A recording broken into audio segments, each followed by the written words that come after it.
Alright, guys, I'm back with another chapter in Numbers. We're in Numbers chapter 33, where the header reads, Camped on the plains of Moab, remembering Israel's journey.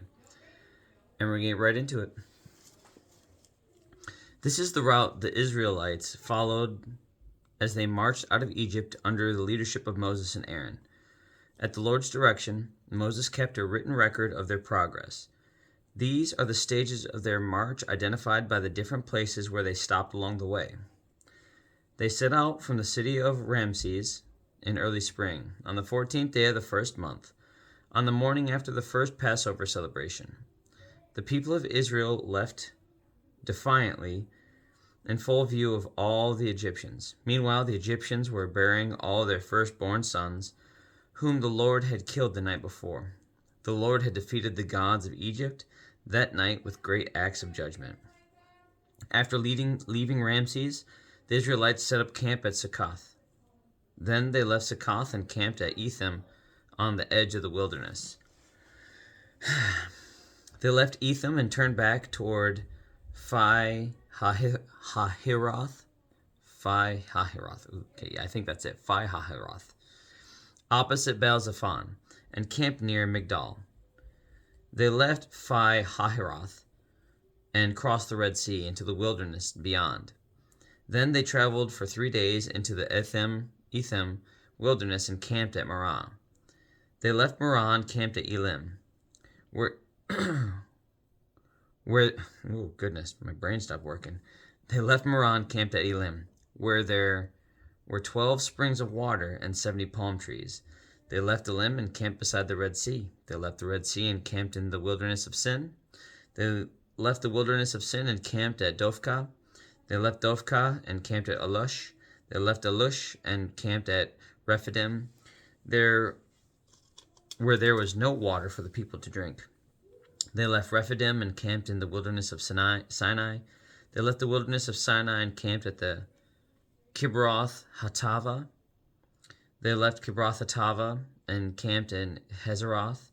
They left Hazeroth and camped in Rithmah. They left Rithmah and camped in Ramon Perez. They left Ramon Perez and camped at Libnah. They left Libnah and camped at Rasah. They left Rasah and camped at Kehelatha. They left Kehelatha and camped at Mount Shepher. They left Mount Shepher and camped at Harada. They left Harada and camped at Machioth. They left Machioth and camped at Tahath. They left Tahath and camped at Terah. They left Terah and camped at Mithkah. They left Mithkah and camped at Heshmanah. They left Heshmanah and camped at Moseroth. They left Moseroth and camped at Bnei Jacan. They left Bnei Jacan and camped at Hor Haggidgad. Haggidgad? That's a tough one. They left Hor Haggidgad and camped at Jotbatha. They left Jotbatha and camped at Abronah. They left Abronah and camped at Ezion Geber. They left Ezion Geber and camped at Kadesh in the wilderness of Zin. They left Kadesh and camped at Mount Hor at the border of Edom. While they were at the foot of Mount Hor, Aaron the priest was directed by the Lord to go up the mountain, and there he died. This happened in midsummer on the first day of the 5th month of the 40th year after Israel's departure from Egypt. Aaron was 123 years old, and he died there on Mount Hor. At that time, the Canaanite king of Arad, who lived in the Negev in the land of Canaan, heard that the people of Israel were approaching his land. Meanwhile, the Israelites left Mount Hor and camped at Zalmonah. Then they left Zalmonah, camped at Punan. They left Punan and camped at Oboth. They left Oboth and camped at Abarim on the border of Moab. They left Abarim and camped at Dibon Gad. They left Dibon Gad and camped at Elmon Dilblathaim. They left Elmon Dilblathaim and camped in the mountains east of the river near Mount Nebo. They left the mountains east of the river and camped on the plains of Moab beside the Jordan River across from Jericho. Along the Jordan River, they camped from Beth Jeshimoth as far as the meadows of Acacia. on the plains of Moab. While they were camped near the Jordan River on the plains of Moab, opposite Jericho, the Lord said to Moses, "Give the following instructions to the people of Israel. When you cross the Jordan River into the land of Canaan, you must drive out all the people living there. You must destroy all their carved and molten images and demolish all their pagan shrines. Take possession of the land and settle in it, because I have given it to you to occupy. You must distribute the land among the clans by sacred lot and in proportion to their size. A larger portion of land will be allotted to each of the larger clans, and a smaller portion will be allotted to each of the smaller clans. The decision of the sacred lot is final. In this way, the portions of land will be divided among your ancestral tribes. But if you fail to drive out the people who lived in the land, those who remain will be like splinters in your eyes and thorns in your sides. They will harass you in the land where you live, and I will do to you what I had planned to do to them." Whew. I'm not going to lie, a lot of those names are super tough. In my youth, I took quite a few Spanish classes. I took Spanish all 4 years in high school. And I know that Senor Paul will never see this, but I was a terrible Spanish student. And some of it was just lack of effort, but goodness, I really struggled with a lot of that punctuation and a lot of those different nuanced names. I'm not great at that, so I imagine I butchered the majority of them.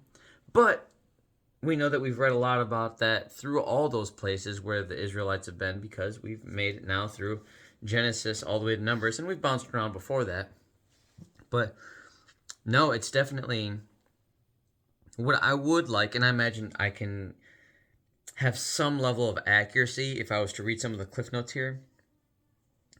I'd be curious at how long they stayed at each place, because when they move, there's so many of them, and you're only as fast as your slowest person.